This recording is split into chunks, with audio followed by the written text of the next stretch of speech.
Bonjour!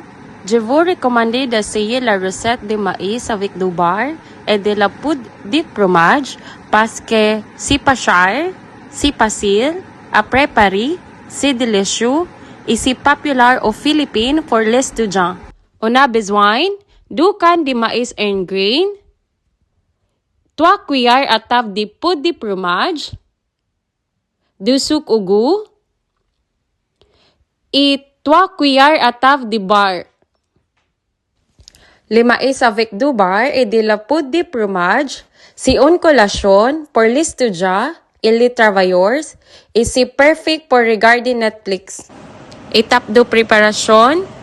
En premier, réchauffer la poêle à fond mouillé. Après ça, faire fondre la beurre.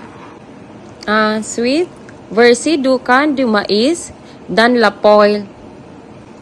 Ajouter du sucre au goût. Après mélanger. Ensuite, transférer dans une tasse. Ajouter de la poudre de fromage sur le maïs. Après ça, servir. Bon appétit! On peut le servir avec deux boissons. Je vous recommande du jus de coco frais. C'est délicieux. Non, il n'y a pas de rabais, mais c'est pas cher chez Walmart.